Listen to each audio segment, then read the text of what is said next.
welcome to episode 1, guys. Overtime. First episode with Coach Scott, Hersey Hoops, and senior forward Alec Naumowicz. Thank you for coming on, guys. Yeah, thanks for having us. We're looking forward to be longtime listeners to the podcast. Very excited. We appreciate the time and effort that goes into this, so thanks for having us, guys. Thanks, guys. So start off with question 1. We obviously this year you guys have 10 seniors and 3 juniors. So you guys have some great depth with coming on from last year. So what are you expecting from this year's team with like experience-wise? Yeah, I think we have a lot of guys that are coming back from last year.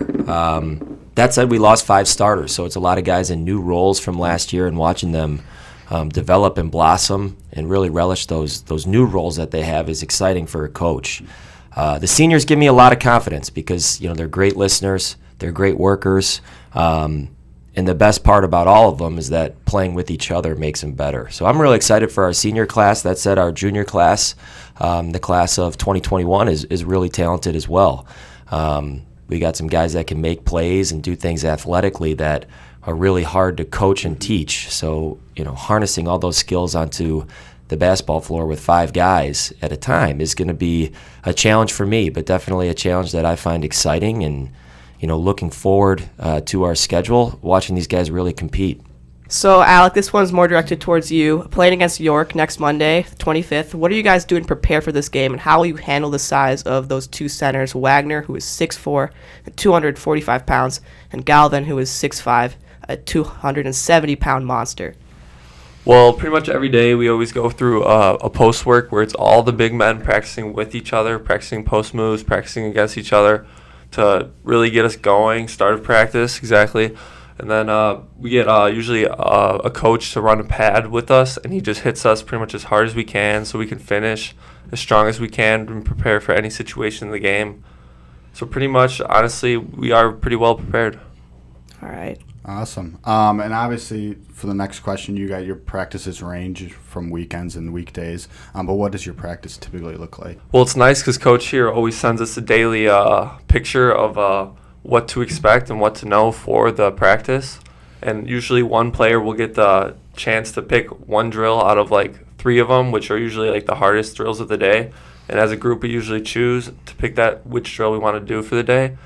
So it helps a lot being able to know what to expect coming into practice, and it makes us play a lot better. I think in terms of practice planning, Alex mentioned that the guys like the transparency. Mm-hmm. They like to see what drills they'll be involved in that day so they can kind of mentally prepare. And as a coach, some coaches are reluctant to do that, but I love our guys, preparing ahead of time mentally. I've also made some concessions in the sense that, I let one guy pick the music playlist for the first 15 minutes of practice when they're doing breakdowns positionally.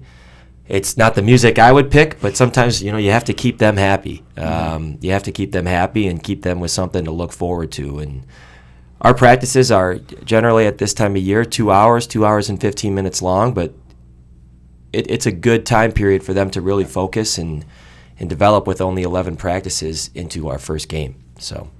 Perfect. What would you guys say your specialty is this year, and what are you trying to focus on to be above on every team? Yeah, I think for the 2019-20 team, the most important thing for us is understanding what our identity is as a basketball team and playing towards that. I think our identity really starts on the defensive end this year.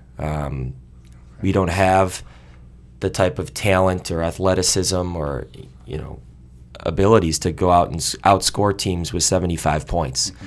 That said, I think we can play a lot of guys with a lot of length. I think you'll see some lineups from us this year that feature, 3 or 4 guys over 6'4" with really long arms and wingspans. That said, most of those guys are under 190 pounds. So we have to use our athleticism and quickness to disrupt teams' offensive flow. And I think defensive rebounding is going to be at a premium for us. Offensively, like I said, we have guys that can do things and create plays, but I think it's going to be a really balanced scoring attack for this year. And I think when you are as balanced as we are, it's hard to defend. We don't have guys that we have to hide on offense. So I think that's going to make for a tough team to prepare for, considering they'll have to defend every position on the floor. For sure. In the off season, in the summer, fall, spring after your season. What is your focus for bettering all your players, keeping them in shape, and then getting ready for this upcoming season? Yeah, I think it really depends on the season in terms of what I'm asking them to do. In the fall, I ask them to get in shape a lot with our conditioning program with Coach White. But the summer, obviously, they can put strength on and stuff like that in the weight room and obviously further develop their skills. But the most important thing for me is to really have them spend a lot of time together and see competition come out in a lot of different ways outside of basketball.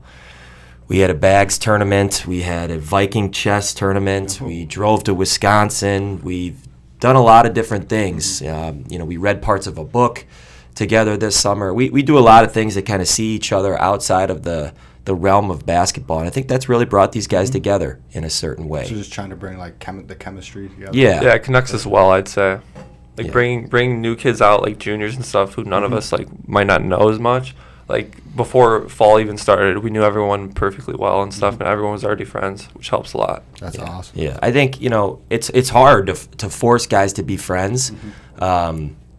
But that said, like our senior group are great leaders, and they might not be the best of friends with everybody, but they feel comfortable around everybody to share any problems that they might be having or whatever the case is. And they do a really good job with that. I put them in the position, but they have to take it seriously in order to make it work, and that's something that they've done a great job at. Perfect. That's awesome. Coach Scott, with you kicking off your second year now as head coach at Hersey, how do you expect your team to perform this year? That's a great question. First year, a lot of times you're on a honeymoon period for the first couple of weeks before games start. But we had a great year last year in a lot of ways. We got to the regional championship, and in regional championships, pretty much anything can happen. That's the situation we wanted to be in. We got a little taste of that, but we took some lumps along the way, and we lost a lot of close games. This year, I think my goal for these guys is to stay focused and calm in close games and be able to come out on the winning end of those. But I think in terms of what I expect from these guys, I expect them to play hard all the time. I think we have 10 or 12 guys that are going to play every game. If I have to coach their effort, we're not going to be very successful. And as far as practice goes so far, they've done a great job at that, but really executing and caring about the details. I think they've gotten to know me a little bit, and I care about everything. I care about what they're eating, how many ounces of water they're drinking, how they talk to their teachers, and I give them a lot of grief about it when things detail-wise don't go the way that I like. But they have to care about basketball and executing like that too. And I think that that's something hopefully you're going to see bleed through into some success for us. Perfect. Last year at the beginning of the year, we looked great on paper. This year I don't think we look as great on paper, but hopefully on the floor we really compete. And that's something that's I'm very prideful of in kind of being the coach of this team. Awesome. So Alec, being 6'5", 185 pounds, you are obviously one of the tallest on the team. So how do you think your role is as a player this year? Well, coach overall assigned me as the team rebounding head, so therefore in any game where we're struggling to rebound, it's my fault and it's my job to get the team back on focus on rebounding, which I accept in full, of course. And being 6'5", obviously, being one of the tallest, I look to rebound a lot and also score in the paint. Now, Alec, how do you think you guys are going to do, and in which ways do you think you're really going to succeed this year? Well, I mean, like Coach said earlier, we're probably losing 5 starters as seniors.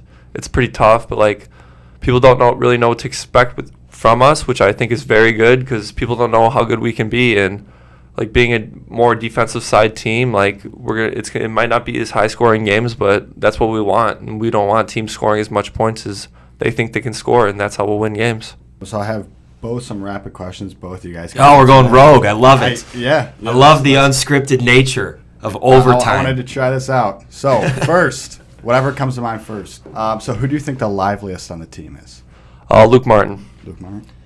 I'm going to go with Ethan Roberts. Oh. We talked about some of the nicknames he's developed over the course of just, the 5 months he's known you guys. He's come up with some gems. I might save those for a later podcast to keep our listeners in tune. But He's got some good ones. He's got some Memphis jargon. All right. Who now is the funniest on the team? Unintentionally or intentionally? Let's go unintentionally. Okay. Another Ethan Roberts pick right there. You know, this is a sleeper answer. I'm going to go Andrew Wagner. Oh. Andrew Wagner is hilarious. He's Really? very low key. Unintentionally? Unintentionally. That said, a lot of guys, I think a lot of guys would say Nam. They'd say Alec. Alec has a very sly sense of There you go, humor as Alec. well. So it's good to know for our listeners out there. Perfect. And then who do you think is the best leader on the team? Scott Rogowski, no doubt. Okay, Scott Rogowski. Scott. You know, Scott's unique. He's a throwback. He's very serious. He's very black and white. But that said, these guys have a certain respect for Scott, and he commands that respect just the way he lives his life. I mean, the guidance office who he runs passes for love him. His English teacher loves him. His social studies teacher loves him. You know, the moms and dads of other players who have never even talked to him love him. Just the way he goes about his business. That's just Scott. That's Scott being Scott. That's him. And I'm lucky that number 12 is on our side this year because I wouldn't want to coach against him. I agree. Perfect. And Alec, this one's for you. You don't have to answer this if you don't want to, but obviously Coach Scott has you doing a lot of things like in the off season or during this season. What is something that you don't typically like doing? Ooh, great question. This is a mandatory answer. I'm going to change the wording Mandatory. from Max here. I mean, obviously, like the amount of stuff that we have to go to is probably like tedious and annoying. Like overall, like no one like during like the fall or during like the summer, the amount of stuff we have to go to because considering it's not in season, I probably would say I don't really like. But like overall, like in the end, like I see the purpose in it, and I understand that it's very worth it and it helps a lot. Yeah, I think Alec's been good at refocusing these guys, and sometimes short-term pain is long-term gain for us. Yeah. And they have to be reminded of that sometimes. So thank you for coming on. We got the men, the myth, the legends, Hersey Hoops right here. Well, tune in for episode 2. Should be next week or the upcoming weeks. And you could check it out on Overtime or on Instagram through Hersey Hoops or one of our pages. So thank you for tuning in, guys, and thank you for coming. Absolutely.